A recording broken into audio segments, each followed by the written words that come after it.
Hey, BookTube Sean here. Today I'm doing something I haven't done in 4 years. Not 4 years. 2 years. In 2 years. I've been on BookTube 4 years. I haven't done something like this in 2 years. I'm doing a tag video. The last tag video I did was the horror BookTube tab, which I'll link below. I'm actually fairly proud of that one. I enjoyed doing that one for my 2-year BookTube anniversary. And my 4-year BookTube anniversary has come and gone. It was June 19th. But around that time, or shortly before it, Andrew at Andrew's Wizardly Reads tagged me in the Doctor Who tag. And it seemed fun. I need to move my laptop a little bit more so that I can see what I'm doing. It seemed fun. I told him, yeah, you know what? I haven't done a tag video in a long time. Go ahead, tag me. It's fine. Yeah, it sounds fun. So, I am a fan of Doctor Who. I'm very, very, very behind on Doctor Who. I am still in the 10th Doctor seasons with I think this is the second David Tennant series, the Martha Jones season. So yeah, I'm very behind. It's one of those shows that I really enjoy. I couldn't really geek out on it, but it's one of those shows that I kind of stopped watching because I thought my wife would dig it and would get into it. And she kind of showed an interest in getting into it, so I stopped and waited to show it to her, and she does dig it, but I had stopped so that, I could rewatch with her and then continue watching with her and then experience more with her for the first, as a first time viewing. She just gets really busy with stuff, with theater stuff. And she's, there are weeks where she is gone 5 out of 7 nights in a week. Just at rehearsals and board meetings with community theater groups and that. So when COVID hit, we tried again. We rewatched the couple episodes that she had seen of the Ninth Doctor. Started her right, at the Ninth. I haven't even seen Doctors 1 through 8. The early stuff. I myself started at the Ninth Doctor. So I showed her, the first couple Christopher Eccleston ones that she had seen, and then we continued on a little bit. But then we just don't watch fiction shows together a lot. When we sit down to watch TV, we watch usually, especially during the first part of COVID, both of us. She works IT and healthcare, and my job was super busy. Some of you may remember me talking about I was working 10, 11-hour days through a lot of the first part of work, the whole, everybody worked from home, and which I was already doing anyway. But yeah, I was helping out another team in the company, and I was on their hours. So I was on 10, 11-hour days. So we would both get done with work and just our brains would be fried, and we just didn't have the mental capacity for anything other than easy reality stuff. And that's when we really started watching a lot of HGTV, and Discovery Plus service happened, so that's kind of our go-to now. So we just don't sit down and watch fiction shows a lot, but it is something, even she's mentioned we need to get back to Doctor Who. So anyway, long prelude to getting into the Doctor Who tag. Now, Andrew, I don't know who created this tag. If I can figure it out, I know Leslie has done this tag in the past. So maybe she's got the creator of it in her video. So if I can figure out who created the tag, I will link it below. If not, I will at least put Andrew's video in there, and I'll also put Leslie's video in the description box, because hers is really cool. She tells this awesome story about how her husband proposed as the 11th Doctor. So Yeah, it's a really cool story. So you definitely need to check out Leslie's video if you haven't seen it. So the question, Andrew added a couple of questions to this, and I don't exactly remember. I think it was the 8th Doctor and the 13th Doctor that he added to it, because at the time the tag was created, they were still on the 12th Doctor, so there wasn't a 13th Doctor yet. And for some reason, they had skipped the 8th Doctor. So first Doctor. Okay, I'm going to knock out Doctors 1, 2, and 3 in one shot. So the first Doctor is name your favorite first book in a series. Second Doctor is what is your favorite sequel. And third Doctor is what is your favorite trilogy. Some of you already know where I'm going with this, because if you've been with me for a while, you know where I'm going with this.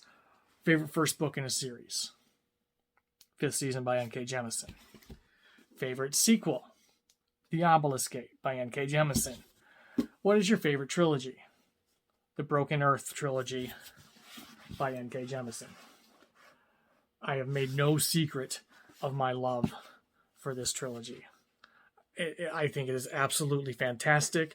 If you can get past the second person POV in the 5th season, actually it spans the 3 books, but there was a reason for it, and it becomes clear by the end of the 5th season. It's not the whole book is not in second person POV. This actually uses first, second, and third person POV. And I just think it's brilliant, and the writing is fantastic, and I absolutely loved the entire experience of this trilogy. And I'm not a big rereader, but I think this is one I could reread. And I might, because I kind of get excited about it every time I talk about it. But it's also one of those I wish I could experience for the first time again. It is one of the only full thing, and it's one of the only full trilogies I've finished. Let's be honest. But I just adore this.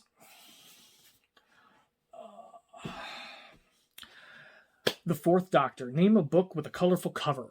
For that, I'm going to use, I have no idea what this book is about, but for that, I'm going to use The Bad Muslim Discount by Syed M. Masood. I had other books I could use for this, but this one was just bright and colorful, and let's find out what it's about, shall we? It is 1995, and Anwar Faris is a restless, rebellious, and sharp-tongued boy doing his best to grow up in Karachi, Pakistan. As fundamentalism takes root within the social order and the zealots next door attempt to make Islam great again, his family decides, not quite unanimously, to start life over in California. Ironically, Anwar's deeply devout mother and his model Muslim brother adjust easily to life in America, while his fun-loving father can't find anyone he relates to. For his part, Anwar fully commits to being a bad Muslim. At the same time, thousands of miles away, Safwa, a young girl living in war-torn Baghdad with her grief-stricken conservative father, will find a very different and far more dangerous path to America.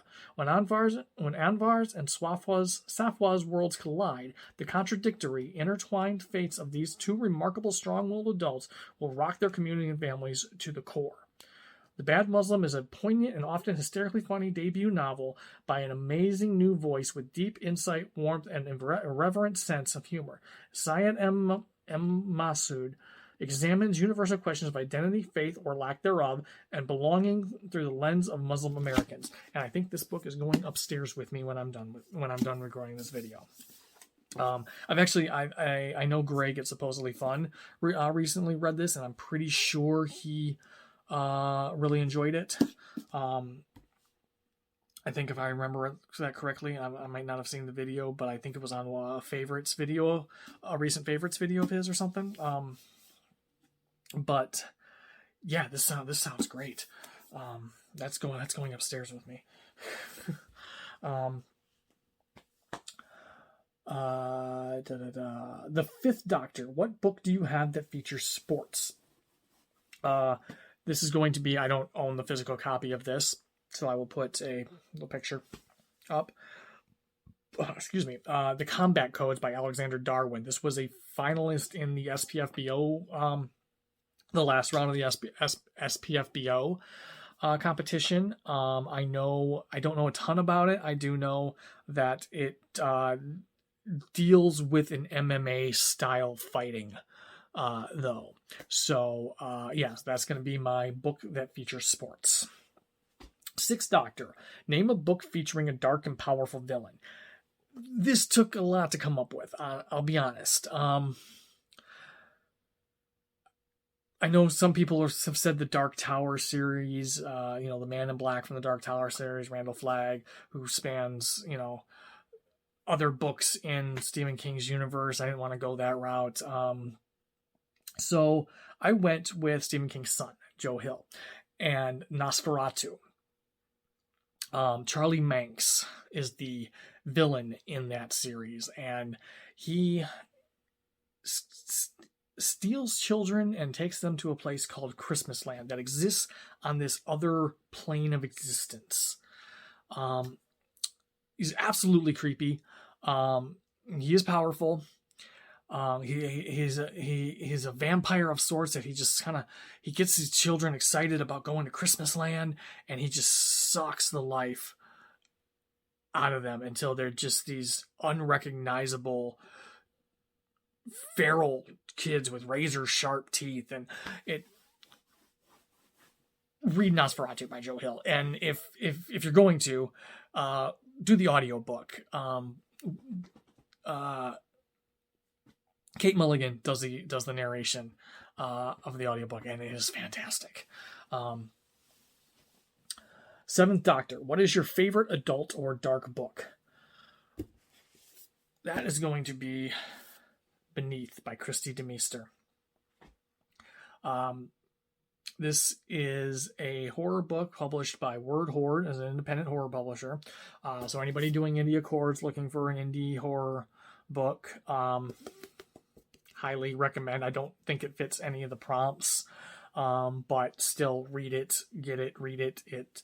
I was thoroughly impressed, blew me away.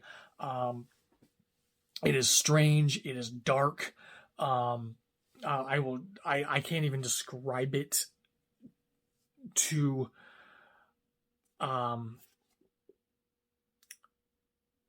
especially since it's been a few years since I read it. I had trouble even. I have a review of this book. I will put the review in the description below, but I will go ahead and read the back. When reporter Cora Mayburn is assigned to cover a story about a snake handling cult in rural Appalachia, she is dismayed. For the world of cruel fundamentalist structure,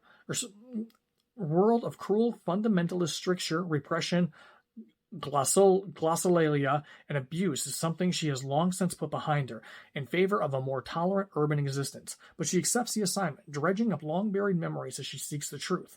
As Cora begins to uncover the secrets concealed by a veneer of faith and tradition, something ancient and long concealed begins to awaken. What secrets do the townsfolk know? What might the handsome young pastor be hiding? What will happen when occulted horrors writhe to the surface, when pallid and forgotten things rise to reclaim the earth? Will Cora and the earth survive? The answers and pure terror can only be found in Beneath. I was completely surprised by this book. Like I said, I will link my review to it below. It was like 3 years ago or something. But Christy DeMeester immediately became one of my favorite badass women of horror. And she's got a book coming out next year. She teased it a month or two ago, and I was super excited. And then like January or February 2022, I'm like, oh no, I gotta wait that long. But yeah, definitely check out Beneath by Christy DeMeester. Get a drink of water here. The Eighth Doctor. Now this is one of the ones Andrew added. What is your favorite dramatic book? I actually have two answers for this. One I have here. So I have one that is that I wrote on here as my favorite dramatic book, and that's Home Fire by Camilla Shamsi. Home Fire is an Antigone retelling It was up for some awards. It actually won the women's prize, which at that time was called the Orange Prize, 4 years ago. I want to say 4 or 5 years ago. And I put that one because I absolutely loved it. I didn't know the Antigone story going into it, so you do not need to know the story of Antigone going into it to be able to enjoy it, because I loved it, and I didn't know it was an Antigone retelling going in. And once I found out, I looked up the story of Antigone, and I saw the correlation, but it is told through 3 different characters in a continuous story. So the first part of the story is told from one character, and then the story just continues on from a different character's perspective, and then continues on again from a third character's perspective. It blew me away, and I put it on here as one because it made me fall in love with Camilla Shamsi, even though I still haven't read any more of her works. I continue buying them because of how much I loved Homefire. But I need to sit down and really dig more into Camilla Shamsi's back catalog, and she hasn't published anything since Homefire, and I keep hoping that we're going to get a new Camilla Shamsi book soon. But it also is a favorite because it kind of kickstarted my, not really kickstarted, but kind of kickstarted a love of literary fiction. It kind of was the propellant to take me down the literary fiction path. It was a path I'd been wanting to go down for a while, but just never found the book that really hit me, and that was the one. And I was able to start digging more into literary fiction, and it also is the book that kind of kickstarted me through to Middle Eastern literary fiction, Middle Eastern set and character literary fiction, and Middle Eastern authors, and that has bled over into Southeast Asian authors, and I've really been digging like Indian authors, and so yeah, it just kickstarted a lot for me. So that is why I put that as my favorite dramatic book. But I also have one that I read recently, and that is Against the Loveless World by Susan Abelhawa.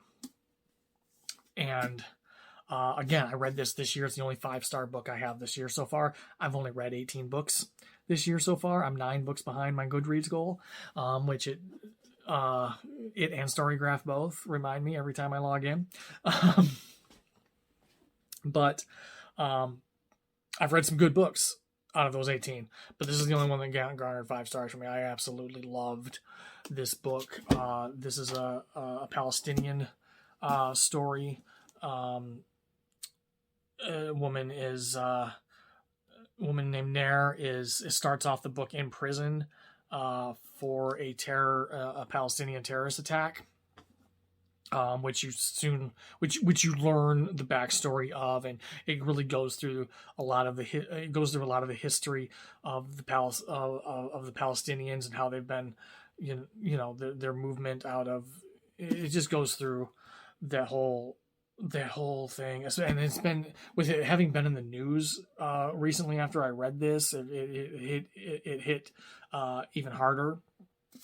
So yeah, I still don't. I said it at the time I covered this book, and I have an Instagram post. I don't post on Instagram a lot. I have an Instagram post about this, and I don't hear enough people talking about this book, and more people need to read this book. So I wanted to do a second book, because I don't hear enough people talking about this, and I don't hear anybody talking about Homefire anymore. Homefire was all over book 2 4 or 5 years ago, and I don't hear anybody talk about it anymore. And that needs to change, because more people need to read these. Okay. What is a book you read that you wish you could forget? Now, this is going to seem like a cop-out. There are definitely books that I have read that I didn't enjoy. There's books that I have read that I have unpopular opinions of, and I could start wars in the comments and get dislikes and unsubscribes for, like, right now if I mentioned it. But I'm not going to do that. One, because I don't like talking down on books. I just don't.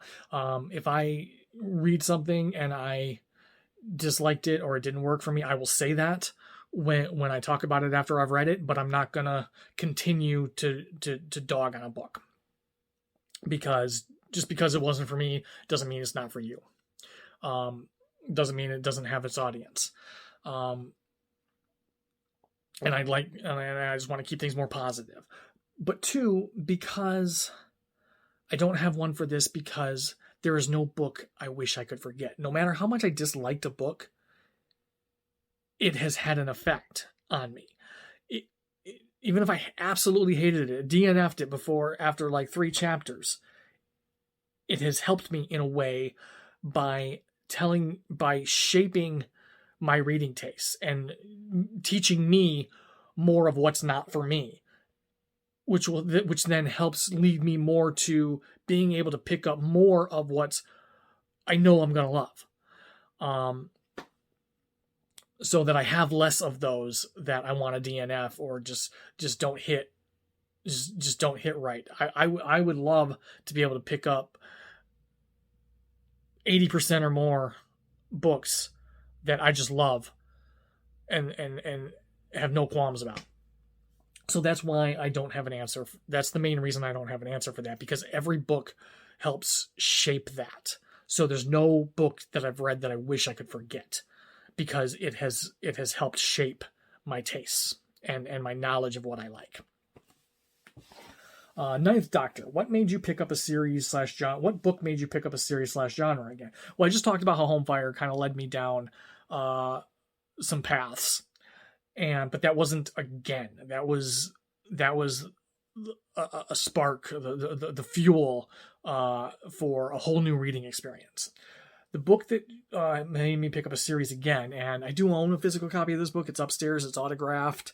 I didn't feel like going back upstairs to get it. That's why it's not down here. I already filmed one video and I didn't feel like going back upstairs. But it is Heart-Shaped Box by Joe Hill. Now, I didn't want to repeat an author, but I had actually already had this book on here before I chose my 6th Doctor, Nosferatu for the 6th Doctor. But Heart-Shaped Box by Joe Hill got me reading horror again. It is a ghost story. It is not a haunted house story. It is a ghost. It's more a haunted object story. An aging rock star buys this suit that is claimed to be haunted. A claim to be haunted suit, and guess what it is? And the ghost ends up really malevolent and after him. So yeah, it was great. I loved it, and it really kickstarted me on horror again. And I read it a couple of years before. I think probably a year or two before I even knew BookTube existed. But yeah, it just kickstarted a love of horror again. 10th Doctor. What is your favorite super hyped book? That is going to be Girl, Woman, Other by Bernardine Evaristo. Now, this isn't super hyped currently, but the year this was out, this was all over the place. This was super hyped. This This won the Booker Prize in 2019. It co-won the Booker Prize with Margaret Atwood's The Testaments. This should have been the overall winner because there was no way the jury could tie. It's designed the number of judges is designed not to be able to tie. It's my personal and opinion of a lot of people that there was no way they weren't giving Margaret Atwood the award that year. But enough people thought they should get it, and no shade to Margaret Atwood and the Testaments. I haven't read it. I haven't read The Handmaid's Tale. But this just, I keep saying things blew me away, but I absolutely loved it. I read this for the BookTube prize last year. I was going to read it anyway. I actually bought this the second I saw it in an independent bookstore in Ann Arbor, a literati bookstore. I had actually pre-ordered a copy, and my pre-order wasn't, like, Amazon said it wasn't coming out for a while, but I walked into the bookstore and they had loads of copies at the bookstore. So I grabbed it right away. And this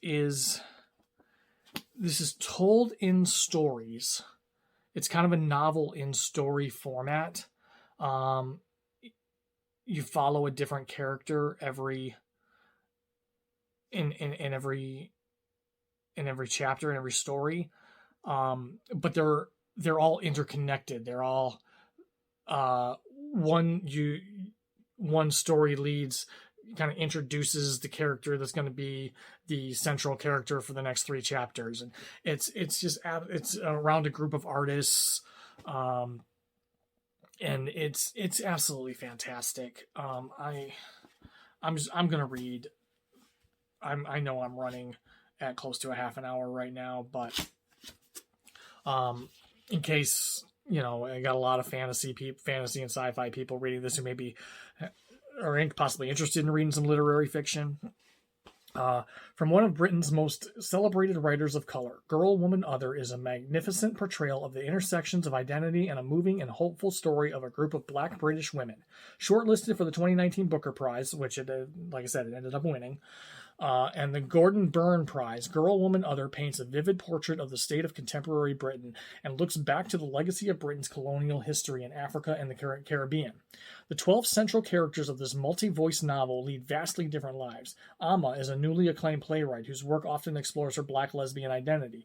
Her old friend Shirley is a teacher, jaded after decades in London's funding-deprived schools. Carol, one of Shirley's former students, is an investment banker. Carol's mother, Bummy, works as a cleaner and worries about her daughter's lack of rootedness despite her achievements. From a non-binary social media influencer to a 93-year-old woman living on a farm in northern England, these unforgettable characters also intersect in aspects of their identities, from age to race to sexuality to class. This is just fantastic. If you haven't read this, pick it up, read it. It's enlightening. I can't say enough good things about Girl, Woman, Other. And this was the BookTube Prize winner last year too. So it was the Booker Prize winner and the BookTube Prize winner. And I judged last year in the first round and the final round, and I read this for the final round. And I read it first. I actually started reading it before the final round started because I knew it was going to be in the final round. I just absolutely knew it. And it was. And it was a mistake to read this for the final round because the other 5 books I read for that round just, like, the bar was set here. Like, above my view. Above the view of the camera. And the other 5 books just couldn't meet it. Not in my opinion, and apparently not in the opinion of a lot of the BookTube Prize judges. So yeah, I'm going on and on about this, and I still have like 3 more questions here. The 11th Doctor. What is your favorite children middle grade book? I do own a copy of this. It is somewhere in this mess of books, and I just couldn't locate it. But it is The Indian in the Cupboard by Lynn Reed Banks. I actually contributed a little short blurb about this several years ago for Krista at Books and Jams for Middle Grade March, collaboration video she did of a bunch of booktubers' favorite middle grade books. And so there's a video out there in Krista Book and Jams world with a little 60-second clip of me talking about Indian in the Cupboard. And I just adored The Indian in the Cupboard, and The Indian in the Cupboard and its sequel, The Return of the Indian in the Cupboard.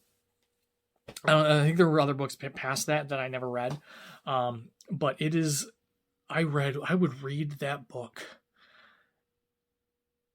I remember reading it in the backseat of my parents' car on family vacations, and I would read it, I would hit the end, and I would just flip right back to the beginning, and I would read through it again, and just over and over and over. Then Return to the Indian in the Cupboard came out. I would do the same thing with Return to the Indian in the Cupboard, but I absolutely loved the Indian in the Cupboard. The 12th Doctor. What book is your most anticipated new release? Now, I kind of had to do a little searching on this, because there's no... My anticipated release of the year was Master of Jin, which I still haven't read, but that came out already. So, and what's coming up? There's nothing I'm like super geeked about, like that I just can't wait for it to come out. But I do have one I am kind of excited about that I just kind of learned about yesterday. I was watching a video of Russell and Ink and Paper Blogs about some books that were coming up this year. So I'm going to go to the Amazon page. The book is called Cloud Cuckoo Land, is by Anthony Doerr, who is the author of All the Light We Cannot See, which was a Pulitzer Prize winner several years back. And I have read it's another one I need to finish. It's one of those that I started and was loving, but I got busy with theater, and I stopped having time to read, and I never got back to it. So, one, I want to get back to All the Light We Cannot See, because I was really enjoying it. It's a World War II historical fiction novel, a multi-perspective about a blind girl and a German, I think a blind Polish girl and a young German boy. I don't remember much else than that, but I was enjoying it. So I heard the description, I read the description of Cloud Cuckoo Land, and I am kind of excited for it now. I've already pre-ordered it. So the heroes of Cloud Cuckoo Land are trying to figure out the world around them. Anna and Omir, on opposite sides of the formidable city walls during the 1453 siege of Constantinople. Teenage idealist Seymour, in an attack on a public library in present-day Idaho, in Constance, on an interstellar ship bound for an exoplanet decades from now. Like Marie Laurie and Werner in All the Light We Cannot See, Anna, Omir, Seymour, and Constance are dreamers and outsiders who find resourcefulness and hope in the midst of peril. In ancient texts, the story of Athon, who longs to be turned into a bird so that he can fly to a utopian paradise in the sky, provides solace and mystery to these unforgettable characters. Doerr has created a tapestry of times and places that reflects our vast interconnectedness with other species, with each other, with those who lived before us and those who will be here after we're gone. Dedicated to the librarians then and now and in years to come, Cloud Cuckoo Land is a hauntingly beautiful and redemptive novel about stewardship of the book of the earth of the human heart. It just sounds really interesting, and I am kind of excited about this one now. It's gonna be a chunker too. It's gonna be 640 pages. But it comes out September 28th. Pre-orders are available. I've put my pre-order in. If it sounds good to you, put your pre-order in. The 13th Doctor. This is the other one that Andrew added. What book has your favorite found family? That's going to be Traitor's Blade by Sebastian de Castell, the first book of the Great Coat Saga. I have not read the entire Great Coat Saga, the full quartet. I've only read the Traitor's Blade, but who is it? Kest, Brosti, and I can't remember all their names. But they're just fantastic characters. Together, their interplay with each other is great. I just absolutely that was probably the part of the found family in that book is probably the part of the book I enjoyed the best. So, God, I can't remember all their names because it's been 4 years since I read the book. That's why. So that's it. That's the Doctor Who tag. I'm not going to tag anybody. I don't know who's done it. I don't know who's been tagged. But and I've never been one to really tag people. I don't even know who really watches my videos, to be honest, other than people who comment occasionally, or regular commenters. So yeah, if this sounds like something tag you'd enjoy doing, then I tag you. I'm going to take that cheap way out. Absolutely. But yeah, Let me know if you've read any of these books, if you enjoyed them, if any of them sound good to you. How would you, if if you're not going to do the tag, how would you answer some of the questions? If you're not a booktuber, how would you answer some of the questions? Let me know in the comments. And yeah, sorry, brain fart. Thank you to all my subscribers. I appreciate every single one of you. If this is your first time watching one of my videos, I hope you enjoyed it. I hope you stick around. If you do want to stick around, hit the subscribe button, like, bell icon. You know the drill. I'll see you all in the next one.